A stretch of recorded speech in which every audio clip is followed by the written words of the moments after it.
Assalamualaikum warahmatullahi wabarakatuh. Anak-anak yang soleh dan solehah, bertemu lagi dengan Pak Ade dalam pembelajaran Pendidikan Agama Islam PAI untuk kelas 4 SD. Seperti biasa, penggunaan buku adalah menggunakan buku PAI dan Budi Pekerti penerbit Erlangga. Baik anak-anak yang soleh dan solehah, untuk materi kali ini adalah bab yang ke-11, yaitu tentang kisah Nabi Ayub alaihi salam untuk bagian yang pertama. Seperti biasa anak-anak, pembelajaran kali ini kita awali dengan membaca surat Al-Fatihah, kemudian doa belajar yang biasa kita baca di kelas. Kita mulai. Al-Fatihah. A'udzu billahi minasy syaithanir rajim. Bismillahirrahmanirrahim. Alhamdulillahi rabbil alamin. Ar-Rahmanir Rahim. Maliki yaumiddin. Iyyaka na'budu wa iyyaka nasta'in. اهدنا الصراط المستقيم صراط الذين أنعمت عليهم غير المغضوب عليهم ولا الضالين آمين بسم الله الرحمن الرحيم اللهم افتح علينا حكمتك وانشر علينا من خزائن رحمتك يا أرحم الراحمين اللهم نور قلوبنا بنور هدايتك كما نورت الأرض بنور شمسك أبدا أبدا رب اشرح لي صدري ويسر لي أمري واحلل عقدة من لساني يفقه قولي يا فتاه يا عليم. Baik, anak-anak yang soleh dan solehah, kita lanjutkan tentang kisah Nabi Ayub bagian yang pertama. Untuk kisah Nabi Ayub bagian yang pertama ini kita kisahkan tentang asal-usul Nabi Ayub. Nabi Ayub alaihissalam adalah putra dari Nabi Ishak bin Ibrahim alaihissalam.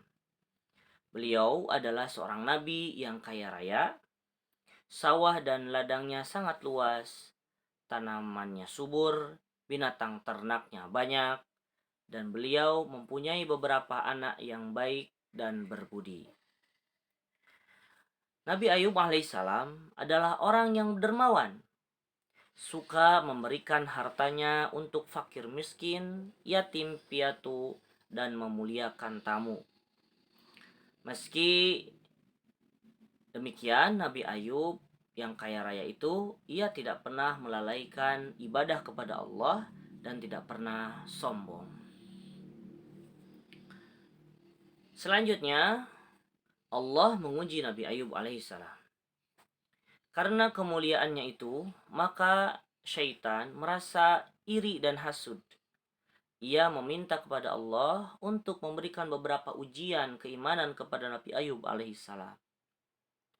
Tentunya Allah kemudian memberikan beberapa ujian kepadanya. Maksudnya Allah Subhanahu wa taala bukan karena keinginan setan untuk menguji Nabi Ayub, tapi memang Allah Subhanahu wa taala berkehendak untuk menguji hamba-hamba yang soleh, mau ada yang meminta ataupun tidak ada yang meminta. Tetap Allah akan menguji orang-orang yang soleh, sehingga dengan ujian itu didapatilah orang-orang yang betul-betul keimanannya atau orang-orang yang berdusta dengan keimanannya. Maka di antara ujian keimanan yang diberikan kepada Nabi Ayub adalah yang pertama, menjadi miskin. Nah, Allah Subhanahu wa taala memberikan cobaan dengan mengambil semua harta Nabi Ayub alaihissalam dengan cara rumahnya terbakar. Untung beliau dan keluarganya selamat, tetapi hartanya habis.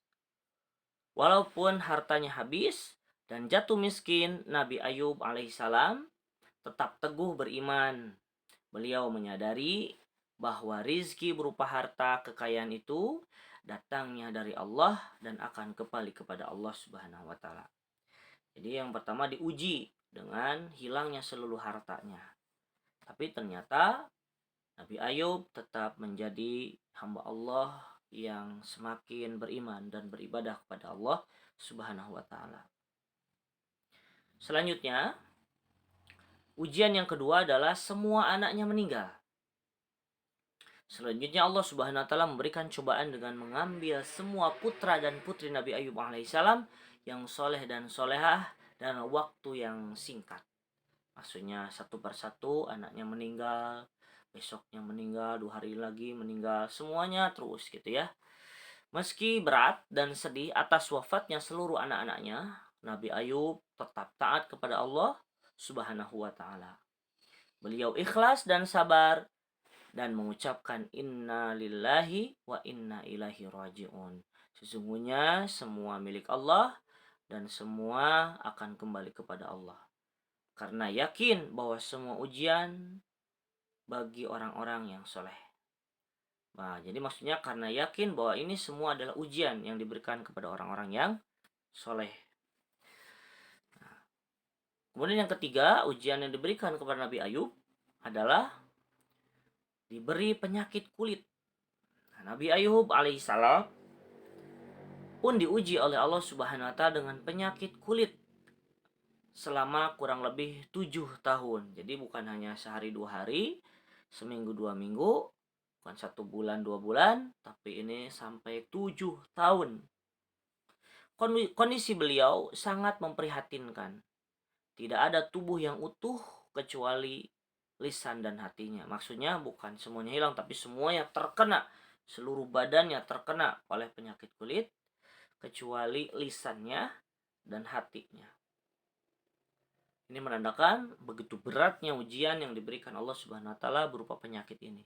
Dan penyakit ini tidak pernah diberikan lagi sebelum atau setelahnya Nabi Ayub alaihissalam. Hanya kepada Nabi Ayub alaihissalam.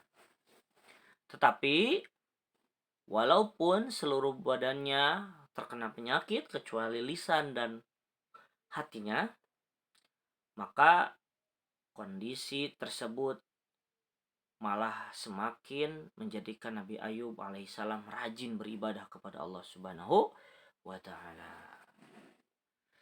Bagaimana kisah selanjutnya? Tentunya insya Allah akan kita lanjutkan pada pertemuan yang akan datang. Untuk pertemuan kali ini dicukupkan sekian, sehingga antum menjadi penasaran. Ya, mudah-mudahan bisa disambung di kesempatan yang akan datang. Untuk tugas, jangan lupa, karena tadi ada kaitannya dengan ujian, kalian tuliskan ayat tentang ujian. Yaitu Quran Surat Al-Baqarah ayat 115 dan ayat 155 dan 156, 2 ayat. Pendek-pendek ayatnya dan beserta artinya. Tuliskan dan dokumentasikan, kemudian kumpulkan di grup pengumpul tugas. Mudah-mudahan kalian tercerahkan tentang materi Nabi Ayub ini, meskipun nanti insya Allah bakal disambung di pertemuan yang akan datang. Anak-anak yang soleh dan soleha, terima kasih atas perhatian antum semua. Ya, akhirul kalam, wassalamualaikum warahmatullahi wabarakatuh.